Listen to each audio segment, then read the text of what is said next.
오늘은 우리 사무엘상 28장 1절에서 25절 말씀 가지고 대답하지 아니하심으로라는 제목으로 하나님의 말씀을 나누겠습니다. 우리 사무엘상 27장에서 다윗이 사울을 피해서 가두왕 아기스에게 망명을 하죠.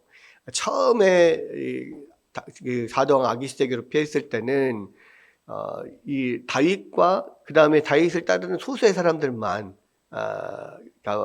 피했었죠. 그것으로 알 수 있는 이유는 뭐냐면 제사장 아히멜렉을 찾아갔을 때 먹을 것을 좀 달라라고 했을 때 떡 몇 덩이나 네다섯 덩이나 몇 덩이 주면 된다 이렇게 이야기를 한 것으로 봤을 때 함께하는 사람들이 많아봐야 네다섯 명 이 정도 됐을까라고 이제 생각을 합니다.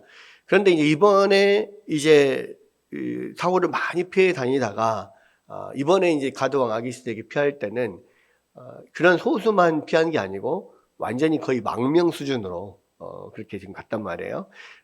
이 자기의 아주 오랫동안 함께 호흡을 맞춰왔던 600명의 군사들을 그리고 그 가족들, 그러니까 수천 명이 사실은 이제 블레셋에 망명을 한 겁니다.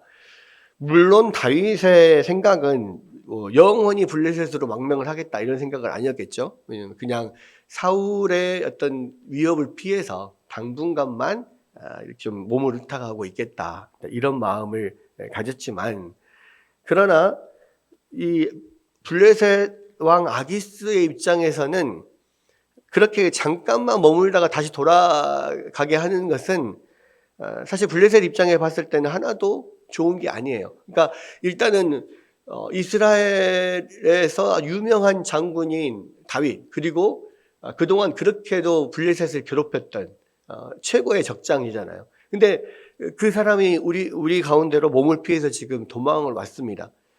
그 환영할 일이죠. 그런데 그렇게 같이 있다가 다시 이스라엘로 간다면 또 다른 근심을 또 자기들이 키우게 되는 거거든요. 그러니까 굳이 다윗을 보호해 줬다가 사울이 죽은 다음에 다윗이 가서 이스라엘 왕이 되면 또 자기들이 적이 될 거니까, 그러니까 이제 어떻게든 다윗을 잡아두려고 하죠. 자, 그러한 생각들이 다윗에게도 전해졌을 겁니다.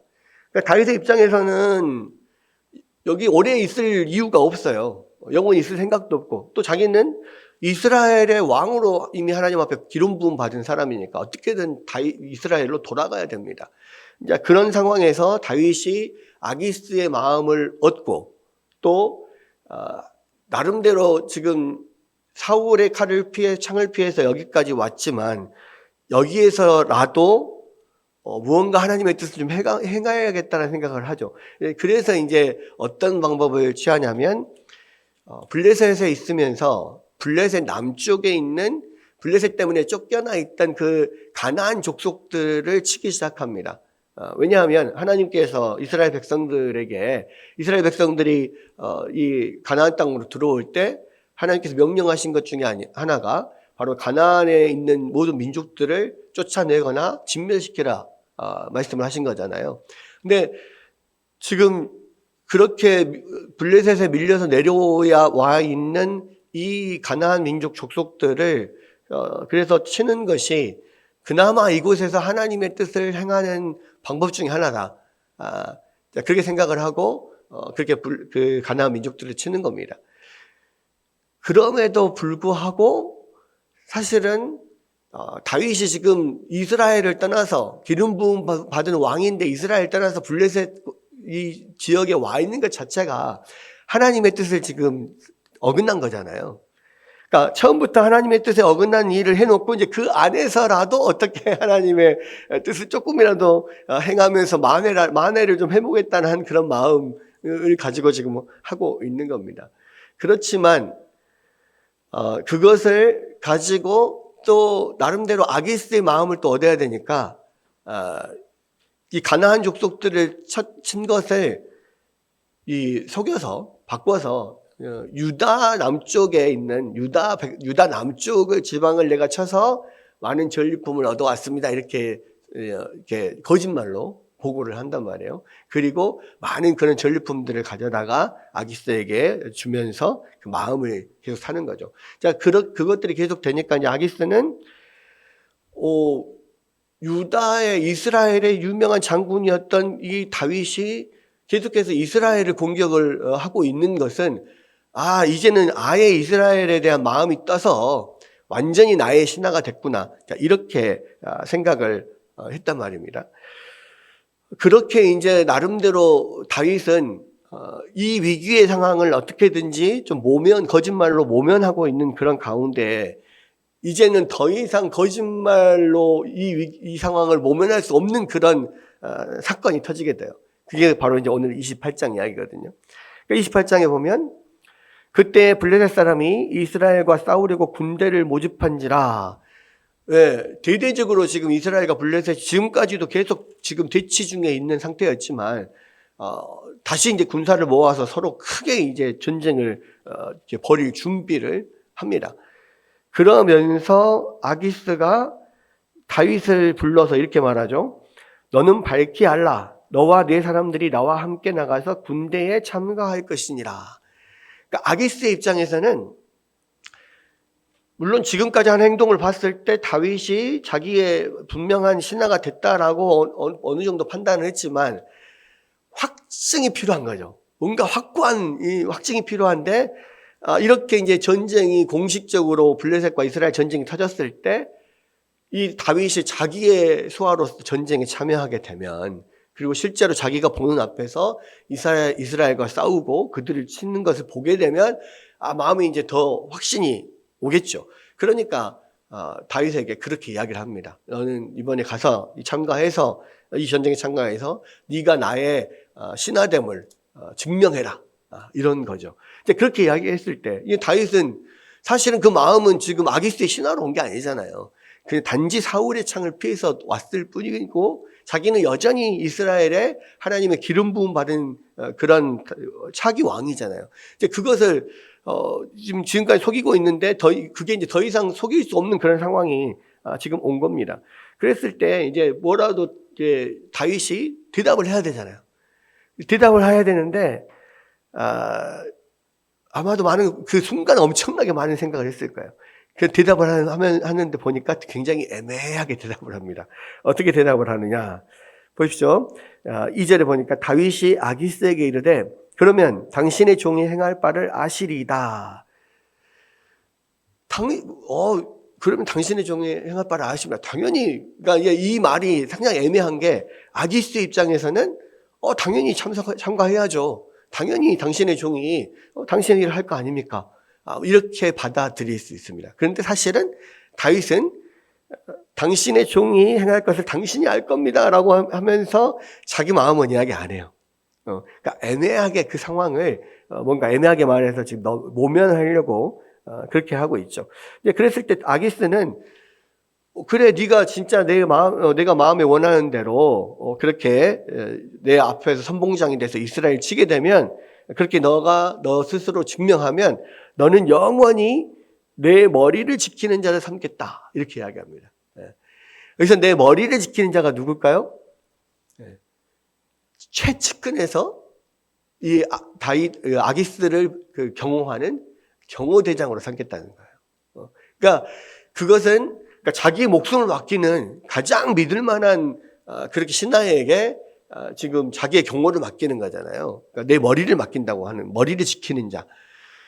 그렇게 내가 너를 믿고 너를 기용하겠다. 나의 오른팔로 삼겠다. 지금 그 이야기거든요. 아기스의 입장에서는 이 사건을 통해서 다윗의 진심을 알게 되고 만약에 진짜 그게 확증이 되면 진짜 자기의 가장 믿을 만한 부하로 삼겠다고 하는 그런 마음이 있어요. 그러나 이 이야기를 듣는 다윗은 굉장히 많은 근심을 하게 되겠죠. 그리고 재밌는 게 뭐냐면 사실은 이 다윗이라고 하는 사람이 누굽니까? 이 블레셋의 그것도 가드 출신의 그런 장수 중에서 가장 용맹했던 그런 일기당천의 그러한 장군인 골리앗의 머리를 벤 장수잖아요. 그러니까 블레셋의 가장 그 최고의 무력의 최고의 무력을 가지고 있던 그 사람의 머리를 벤 사람에게 아기스가 자기 머리를 맡기겠다는 거예요. 그러니까 상당히 이거는 굉장히 아이러니컬한 거죠. 그리고 어찌 보면 아기스는 상당히 어리석은 지금 이야기를 하고 있는 겁니다. 그러나 어쨌든 다윗의 입장에서는 지금 굉장히 곤란한 상황에 지금 처한 거예요. 말은 뭐 대놓고 말할 수도 없는 그런 상황이고, 그렇다고 대놓고 이스라엘의 기름 부음 받은 왕으로서 이스라엘을 치는 것도 말이 안 되고, 지금 거의 이제 이러지도 저러지도 못하는 진퇴양난에 지금 들어가 있는 그런 상황입니다. 그러니까 이렇게 다윗이 이 블레셋 전쟁이라고 하는 이 일을 통해서 다윗이 곤란한 상태에 지금 빠진 것을 1, 2절에서 지금 보여주고 있고, 한편으로는 그 다윗보다 더 곤란한 상황에 빠진 사람이 있어요.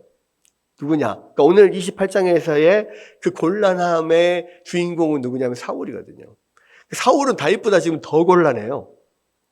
자, 여기 보면은 3절에 이제 보면은 갑자기 이제 다른 이야기가 끼어드는데요. 사무엘이 죽었으므로 온 이스라엘이 그를 두고 슬피 울며 그의 고향 라마에 장사하였고, 이미 사울이 죽어서 고향 라마에 장사된 지는 우리가 다 알고 있습니다. 그런데 이것을 왜 이야기를 꺼내냐면, 이 이야기를 꺼내려고 지금 서두를 꺼낸 건데, 사울은 신접한 자와 박수를 그 땅에서 쫓아내었더라 그랬어요.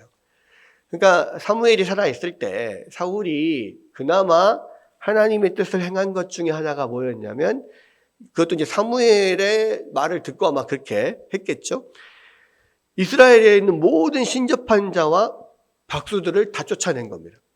그건 뭐냐면, 이 신접한 자와 박수들이라는 것은 그런 어떤 귀신들과 함께 통하는 그런 영매들이라고 하죠. 점쟁이들, 이런 사람들을 다 쫓아낸 겁니다. 왜? 이 사람들은 하나님이 아니라 지금 귀신을 섬기고 사신 우상을 섬기는 사람들이거든요. 하나님께서 가장 싫어하는 것 중에 하나가 우상숭배잖아요. 그러니까 그 우상숭배를, 모든 신상들을 다 철폐하고 우상숭배를 철폐하면서 한 것 중에 하나가 모든 신접한 자들을 다 쫓아낸 거예요. 사울이 지금 영적으로 나름대로 행한 좋은 일 중 하나가 이 일입니다. 근데 이제 문제는, 그때 당시는 사울에게 전혀 문제가 안 됐어요. 근데 그것이 지금 현재 사울에게 있어서 문제가 되는 면이 있다는 거예요. 왜 그러냐? 왜 그렇습니까? 이렇게 돼 있죠. 예. 4절에 보니까 블레셋 사람들이 모여 수넴에 이르러 진침해 사울이 온 이스라엘을 모아 길보아에 진쳤더니 사울이 블레셋 사람들의 군대를 보고 두려워해서 그의 마음이 크게 떨린지라. 6절 사울이 여호와께 묻자오되 여호와께서 꿈으로도 우림으로도 선지자로도 대답하지 아니하시므로 사울이 그 신하들에게 이르되 나를 위하여 신접한 여인을 찾으라. 내가 그리로 가서 그에게 물으리라 하니.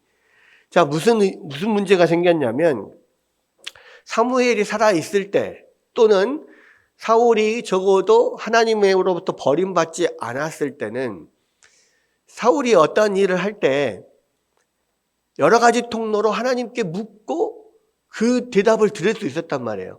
그게 이제 하나님께서 하나님 앞에 이제 사울이 기도할 때 꿈으로 답을 해주실 수도 있고, 또 여기서 보면 우림으로도 하지 않았다. 우림은 원래 우림과 둠밈이라고 하는 이 두 가지 돌이 대제사장에 입고 있는 에봇 안에 들어있거든요. 그래서 이제 어떤 하나님께 묻고자 하는 일이 있을 때 대제사장을 찾아가서 그것을 물으면 대제사장이 하나님 앞에 기도하고 우림과 둠밈 중에 하나를 꺼내면 yes or no, 예, 아니, 맞다, 아니다, 이 두 가지를 고를 수 있는 그러한 것이 이제 우림과 둠밈인데, 문제는 사울이 아히멜렉을 비롯해서 그 높당에 있는 모든 제사장들을 싹 다 죽여버렸잖아요. 그리고 그 우림과 둠밈이 들어있는 에봇은 그 아히멜렉의 아들 아비아달이 가지고 다윗에게로 가지고 가버렸어요. 그러니까 우림과 둠밈이 없고 제사장이 없기 때문에 하나님 앞에 물을 수가 없어요. 또 이제는 선지자도 없습니다. 사무엘 선지자가 살아있을 때는 적어도 사무엘 선지자에 가서 물어볼 수 있었잖아요. 근데 사무엘이 죽어버렸어. 어떤 것으로도 하나님께 물을 수가 없고 도움을 구할 수가 없는 거예요. 그렇게 되니까 사울은 굉장히 지금 곤란한 상황에 있습니다. 근데 왜 이 하나님 앞에 이것을 간절히 물어야 되는 상황이 왔냐면, 지금 블레셋과 이스라엘이 전쟁을 벌이려고 지금 진을 치고 있는 상태에서 딱 보니까, 이게 블레셋의 군세가 장난이 아니에요. 그리고 이미 이 사울에게는 도저히 저들을 우리가 이길 수가 없겠다라고 하는 그 마음 가운데 자신감이 완전히 다 떨어져 버렸어요. 왜냐하면 자기가 믿고 의지할 만한 사람이 아무도 없거든요. 영적으로 의지할 만한 사무엘도 없고, 그리고 사실은 다윗을 그렇게 자기가 죽이려고 했지만 무력에 있어서는 다윗은 블레셋과의 전투에서 나서서 한 번도 져본 적이 없는 장수잖아요. 그러니까 블레셋이 쳐들어왔을 때 자기가 다윗이 옆에 있으면 그나마 의지가 된단 말이에요. 아마도 그 전에도 다윗을 막 죽이려고 쫓아다닐 때 한번 블레셋이 또 쳐들어와가지고 사울이 막으로 올라간 적이 있었습니다. 그때는 이렇게까지 두려워하지는 않았어요. 왜 그랬냐면 아마도 그때는 전면전은 아니었을 거예요. 그냥 국지전, 몇몇 부대가 잠깐 이스라엘을 그 지경을 침공을 했다든지, 뭔가 약탈을 하러 왔다든지, 그래서 쉽게 쫓아낼 수 있는 정도의 규모의 그런 블레셋군이 왔을 거예요. 근데 지금은 그런 국지전이 아니라 아예 전면전이에요. 이번에는 지금 블레셋 그 왕들의 입장에서는, 아기스나 또는 그 블레셋 다섯 방백들의 입장에서는 그렇게 오랫동안 우리를 괴롭혔던 그 무패의 용장 다윗이 우리 편이 된 상황이니까요. 이제는 이스라엘을 쳐서 우리가 완전히 괴멸시키고 이길 수 있겠다라, 이렇게 생각이 된 거죠. 그러니까 전면전을 지금 완전히 준비를 해가지고 모든 군대를 이끌고 지금 이스라엘을 치려고 온 겁니다. 그러니까 이게 지금 어떤 상황과 비슷하냐면, 지난주에 제가 말씀드린 것처럼 임진왜란 때 단 한 번도 이순신 장군이 일본 수군에게 진 적이 없잖아요. 그래서 사실 바다에서 이순신 장군이 일본 수군을 완전히 막아냈기 때문에 임진왜란도 결국은 끝날 수 있게 된 거잖아요.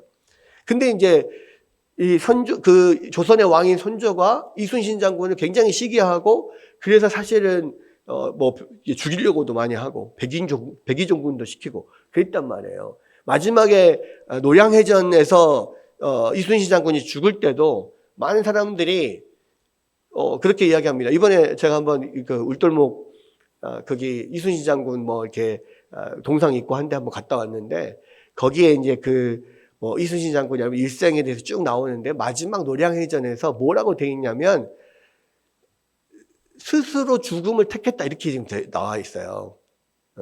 그러니까 스스로 죽을 자리를 찾아 들어갔다, 그래서 거기서 죽었다, 이렇게 돼 있는데, 그러니까 이순신 장군의 특징은 뭐냐면, 왜 전승을 거둘 수 있었냐면, 이순신 장군은 절대 질싸움은 하지 않습니다.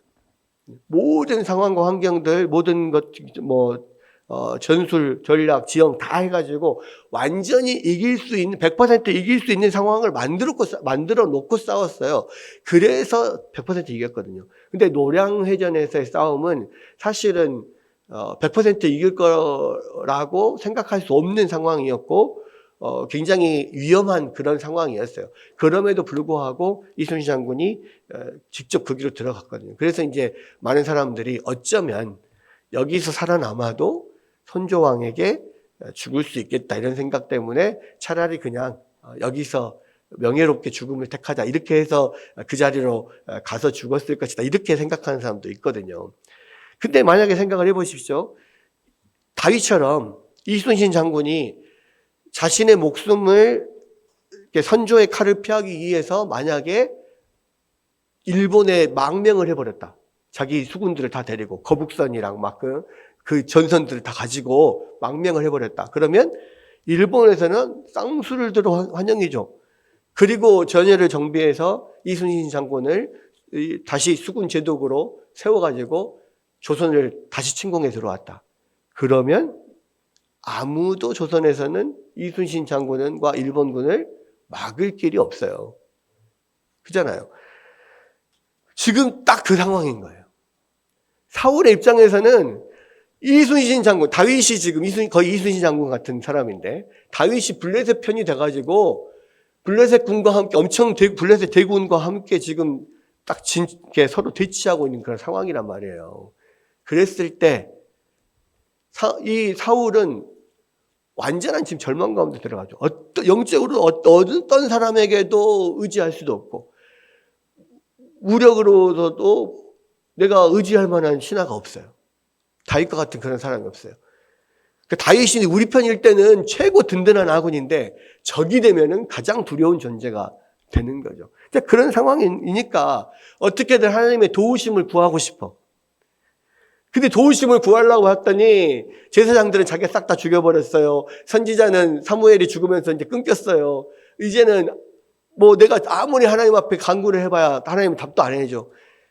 그리고 그나마 그러니까 이제 어떻게든 지푸라기라도 잡고 싶은 심정으로 다른 신을 섬기는 다른 그런 무당들, 우상을 섬기는 그런 그 신접한 사람들, 이런 사람들을 찾아서 물어보려고 해도 이미 자기가 싹 다 쫓아내가지고 아무도 없어. 그러니까 아무것도 의지할 수 없는 망망대해에 혼자 그냥 허우적거리고 있는 그런 상황 가운데 지금 된 거예요. 그러니까 이제 어떻게 합니까? 딴 방법은 없고, 사무엘이 살아올 수도 없을 것이고, 뭐 하나님은 이미 나를 버렸고, 다윗은 이미 저쪽으로 갔고, 제사장들 다 죽였고, 결국 자기가 붙들려고 하는 것은 뭐냐?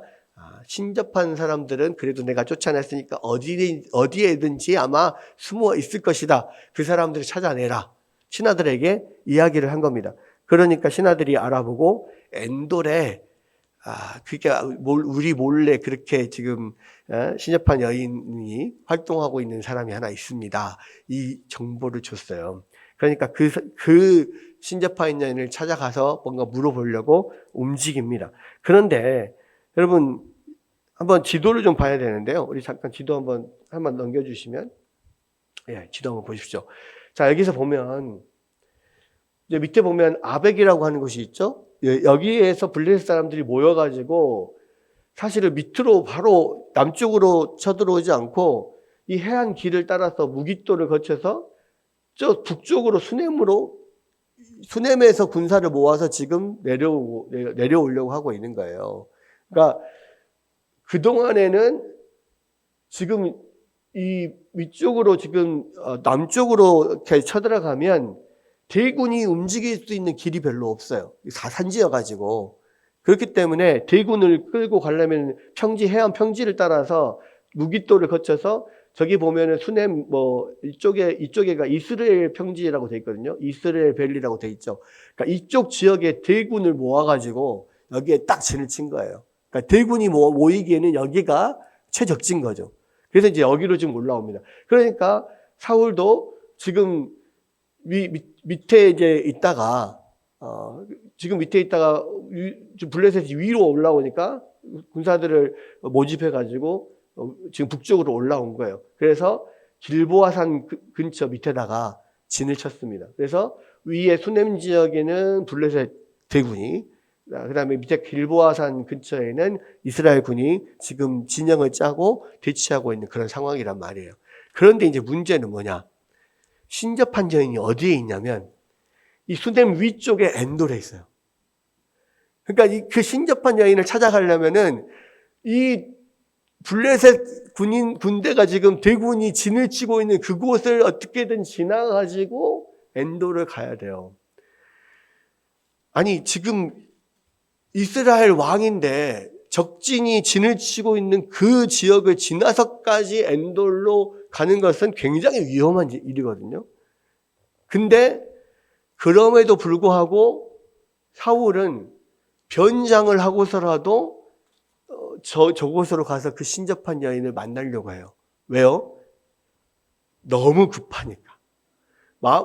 도무지 마음을 잡을 길이 없고 어떤 것 누구 하나도 지금 의지할 만한 것이 없으니까 너무 마음이 불안하고 이미 사기는 다 꺾여 있고 여기서 나는 죽을 것 같고 사람이요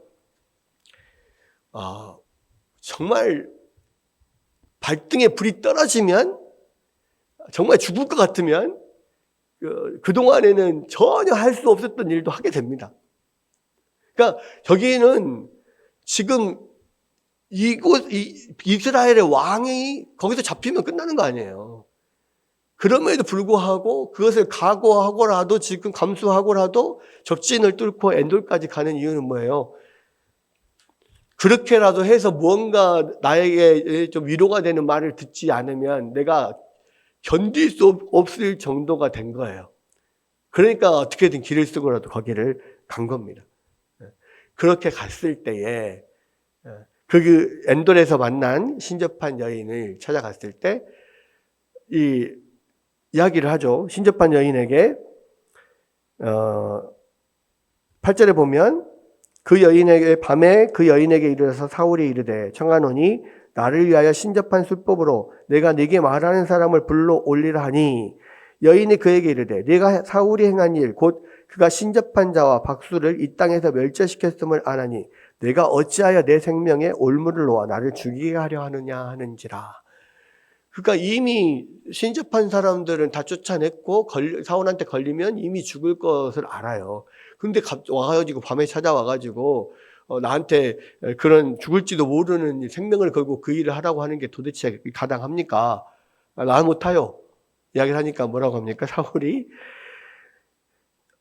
이렇게 이야기를 합니다. 사울이 여호와의 이름으로 그에게 맹세하여 이르되 여호와께서 살아계심을 두고 맹세하노니 네가 이 일로는 벌을 당하지 아니하리라 하니 자기가 사울이니까 자기가 왕이니까 너를 벌하지 않겠다라고 하는데 근데 참 뻔뻔하게도 이 하나님이 싫어하시고 미워하시는 우상 숭배하는 사람들에게 가가지고 그 신을 접하고 그런 마귀를 통해서 무언가를 자기를 위해서 하라고 요구를 하면서 하나님의 이름으로 맹세를 해요. 이거 말도 안 되는 이야기죠. 하나님이 아주 혐오하는 일을 하면서 하나님의 이름으로 맹세를 한다. 하나님을 아주 모독하는 일입니다. 그럼에도 불구하고 사울은 지금 그거는 아마 사울이 그렇게 자기가 말하고 있다는 사실을 깨닫지도 못했을 수도 있어요. 왜? 너무 급하니까 자기는. 그렇게 해서 약속을 하고 그러면 이제 신접한 여인이 한번 누구를 불러 올릴까요? 그러니까 사무엘의 영혼을 불러 올리라는 거예요. 근데 이제 여기서 이제 우리가 좀 문제가 되는 게 뭐냐? 그럼 이렇게 신접한 여인이 불러 올리니까 사무엘이 올라오잖아요. 사무엘의 영이. 그리고 그 순간 이 여인이 이 사무엘을 불러 올리라고 한 사람이 바로 사울왕이구나 이거 알게 되고 그 사울왕이 왜 나에게 이런 일을 시킵니까? 라고 막 이야기를 하고 사울왕이 그거 됐고 네가 지금 보고 있는 사람이 누구냐? 어떻게 생겼냐? 그러니까 뭐라 그래요? 어떤 노인이 올라왔는데 그가 겉옷을 입고 있습니다. 이렇게 이야기해요.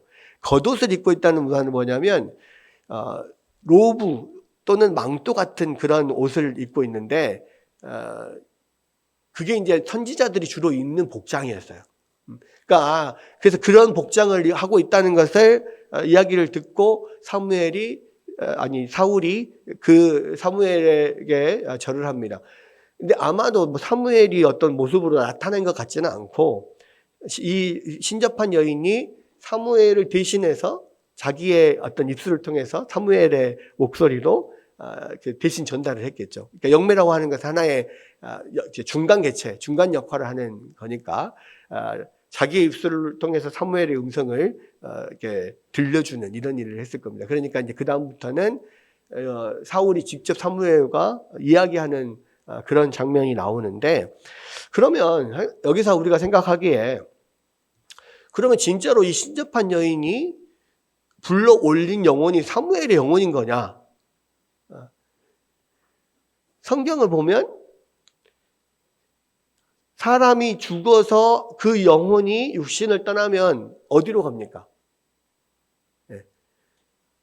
이 음부로 가든지 낙원으로 가든지. 예. 그러니까 어쨌든 이 세상을 떠난 영혼들은 이 세상에 다시 돌아올 수 있습니까? 없습니까? 없어요. 그렇잖아요. 여러분 그 부자와 나사로 이야기 아시죠? 부자와 거지 나사로와 부자가 죽어서 이게 아브라함의 품에 들어갔다 했습니다. 그게 음부가 됐든 낙원이 됐든 아마 음부의 가능성이 더 크겠죠. 일단은 이 세상을 떠나 저 세상으로 갔어요.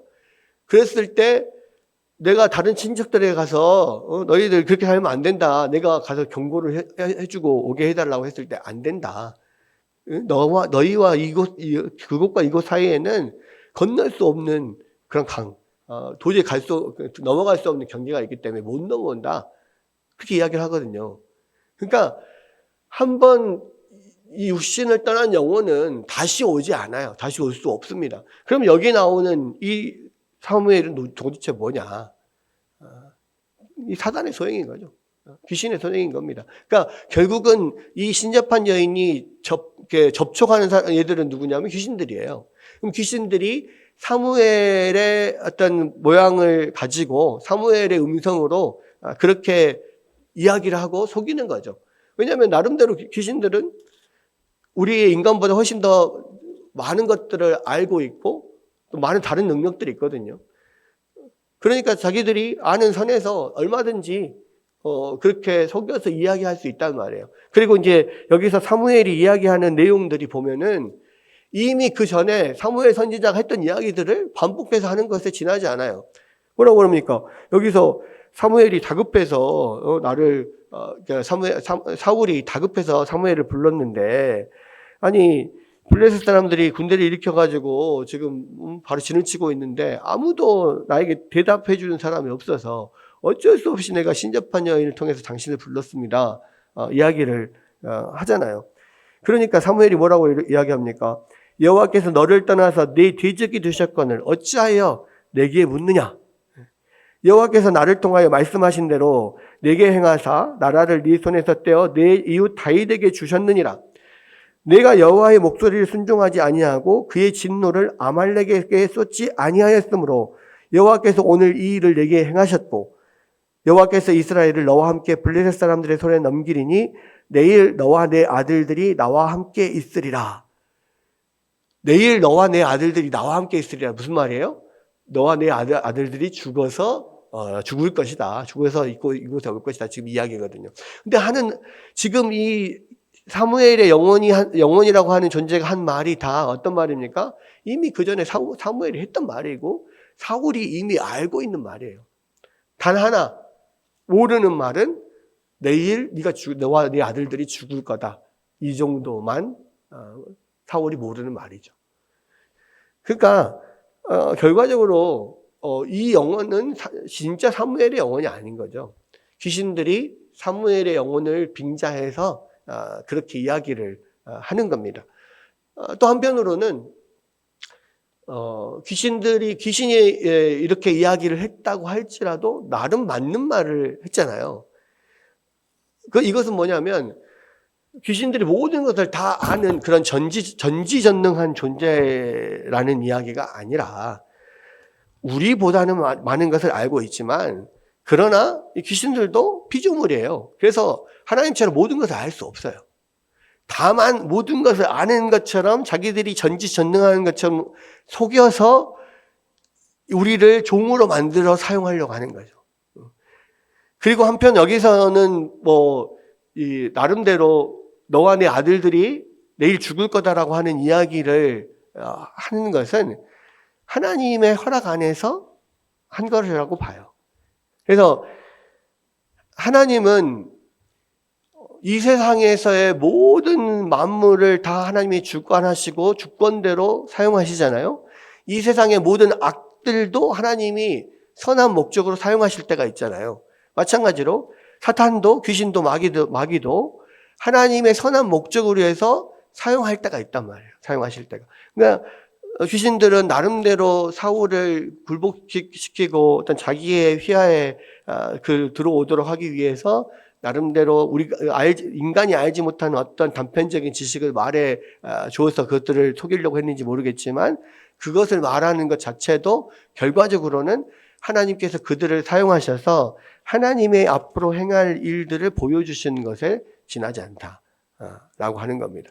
늘 사단과 마귀는요, 그러니까 사단 마귀 같은 이야기죠. 마귀와 귀신들은 늘 자기들 스스로 열심히 하나님의 일을 방해하고 하나님을 믿는 백성들을 유혹하려고 열심히 노력을 하지만 하나님은 그들의 노력조차도 결과적으로는 하나님이 어떤 이루실 선을 위하여서 사용하시는 면이 있단 말이에요. 그 대표적인 것이 그렇게 하나님의 아들 예수 그리스도를 죽이려고 십자가에 못 박아서 죽이려고 그렇게 모든 것들을 동원해서 그 아들을 죽였지만 그리고 자기들이 승리했다라고 했지만 결과적으로 그것은 그 죽음을 통하여서 오히려 자신들이 패배하게 되고 결국 그 죽음을 통하여서 하나님께서 인류를 구원하시는 선한 역사를 이루신 것과 똑같은 거예요. 그래서 여기에서 어떤 사무엘의 영혼을 빙자해서 나타난 그런 귀신들의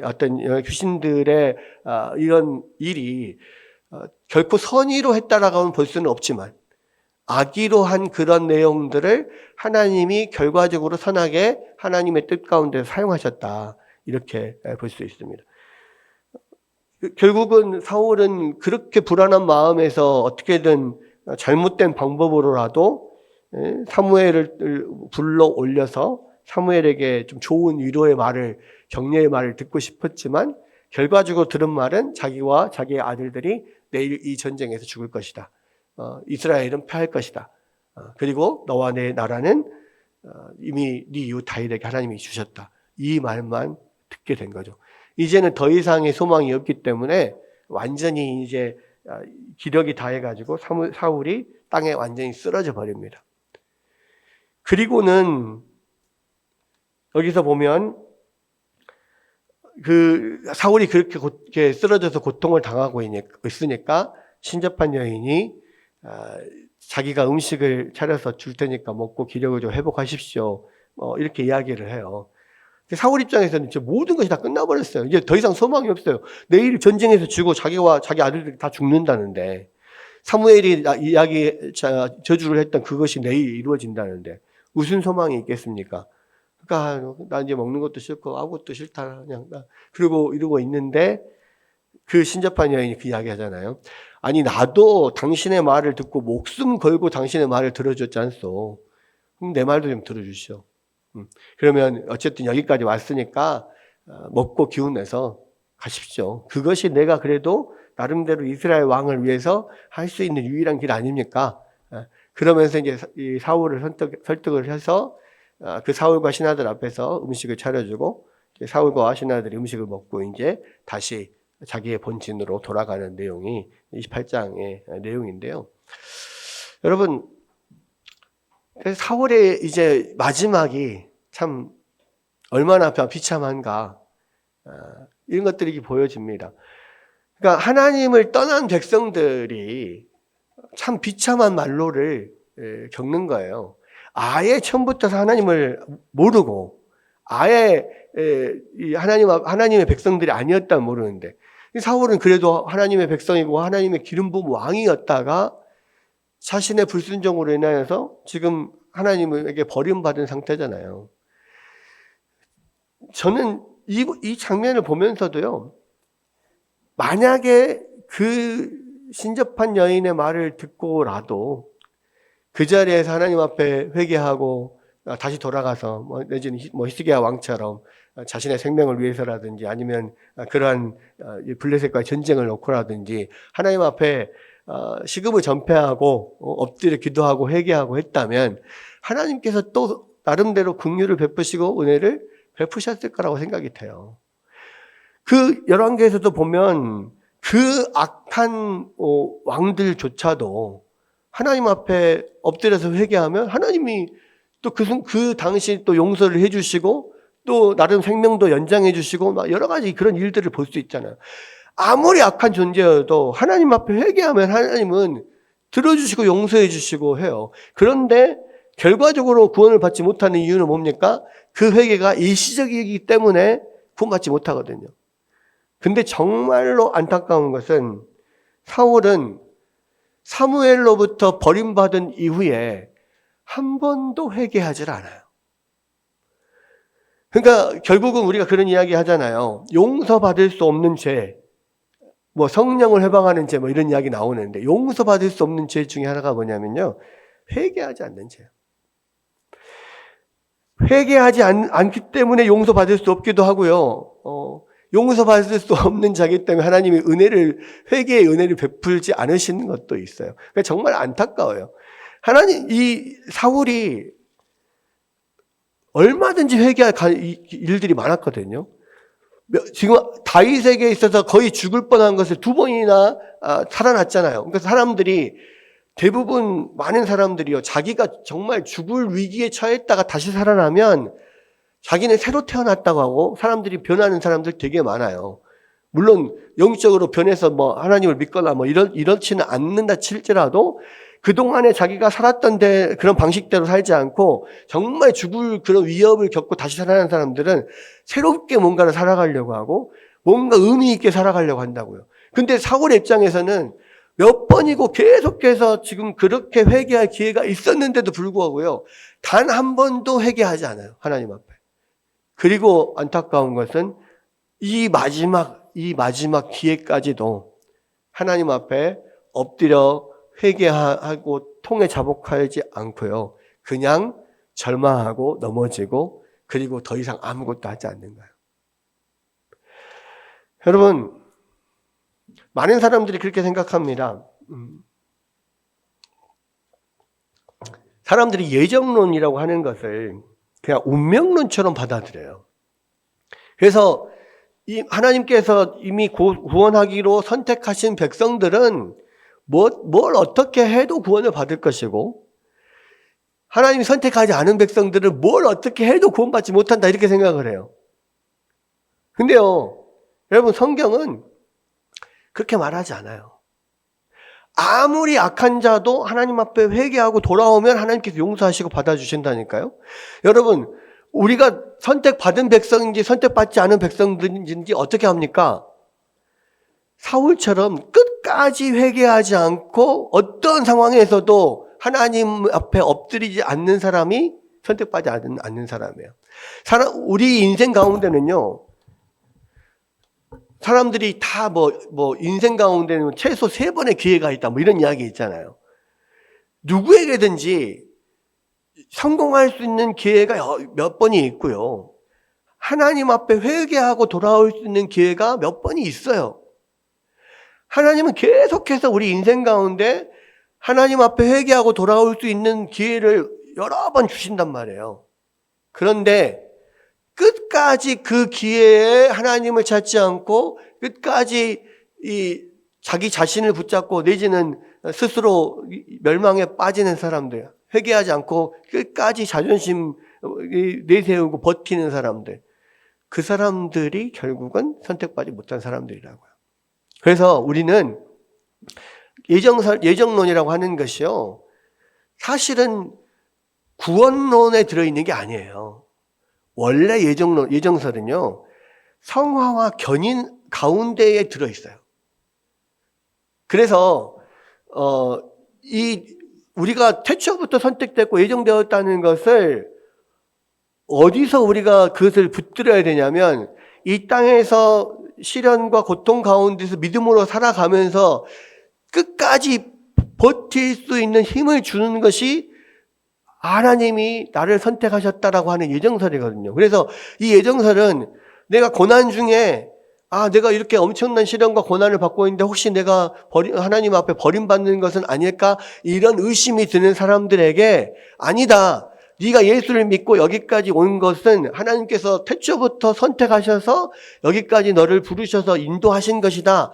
그것을 믿으면 너는 지금 현재 고난을 받을지라도 충분히 하나님께서 이겨내게 하실 것이고, 하나님께서 완전히 성화를 이루어서 하나님의 백성으로 완전히 만들 거다라고 하는 어떤 소망과 믿음을 주기 위해서 이 선택 예정에 관한 이야기를 성경에서 한 것이지, 그것을 구원을 받는 과정에서 그것을 사용하라고 주신 게 아니란 말이에요.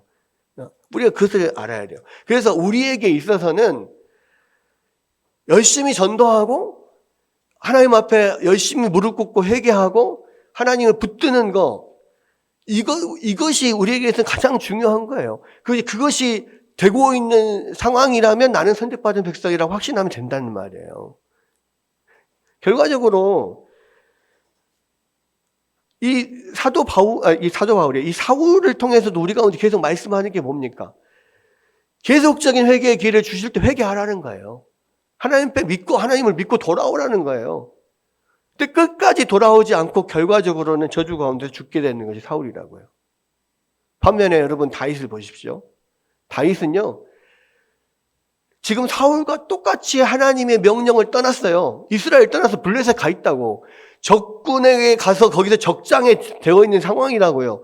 근데 거기서조차도 무언가 하나님 앞에 회개하고 하나님의 뜻을 붙잡고 그 안에서도 어떻게든 하나님의 뜻을 행해 보려고 몸부림을 쳐요. 지금 똑같이 다윗도 지금 아주 곤란한 상황에 처해 있고 사울도 똑같이 곤란한 상황에 처해 있어요. 그런데 사울은 모든 것을 포기하고 마지막 기회까지 그냥 덮어버리고 결국 죽음의 길로 가고, 다윗은 그러한 곤란한 상황에서 어떻게든 하나님을 붙들고 하나님 나를 도와주십시오. 그렇게 붙들니까 결국은 하나님께서 그 다윗이 그 어려움 가운데서 빠져나오게 만들어 주신다는 말이에요.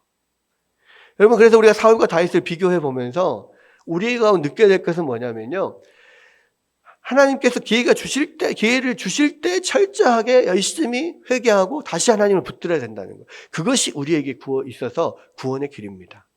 여러분, 우리는 다윗도 그렇고 사울도 그렇고 우리의 인생 가운데서 믿음의 길 가운데서 얼마든지 넘어지고 쓰러지고 범죄할 수 있어요. 그럴 때 우리가 다시 필요한 것은 뭐냐면 다시 일어나서 회개하고 주님을 붙잡는 거예요. 그리고 하나님 나를 도와주십시오. 하나님 앞에 붙들고 하나님 앞에 매달리면 하나님이 반드시 은혜를 베풀어 주신다는 거예요. 우리가 이것을 통하여서 믿는 자로서의 우리의 삶에서 어떻게 하나님을 붙잡아야 되는가, 끝까지 하나님을 붙잡고 견디는 거, 이것이 필요하다는 것을 사울과 다윗을 통해서 우리 가운데 보여줍니다. 이 말씀 생각하면서 여러분, 하나님께서 회개의 기회를 주실 때요, 그 기회를 붙잡으십시오. 하나님 앞에 회개하고 믿음으로 다시 나아가는 여러분들 되시기를 주의 이름으로 축원합니다.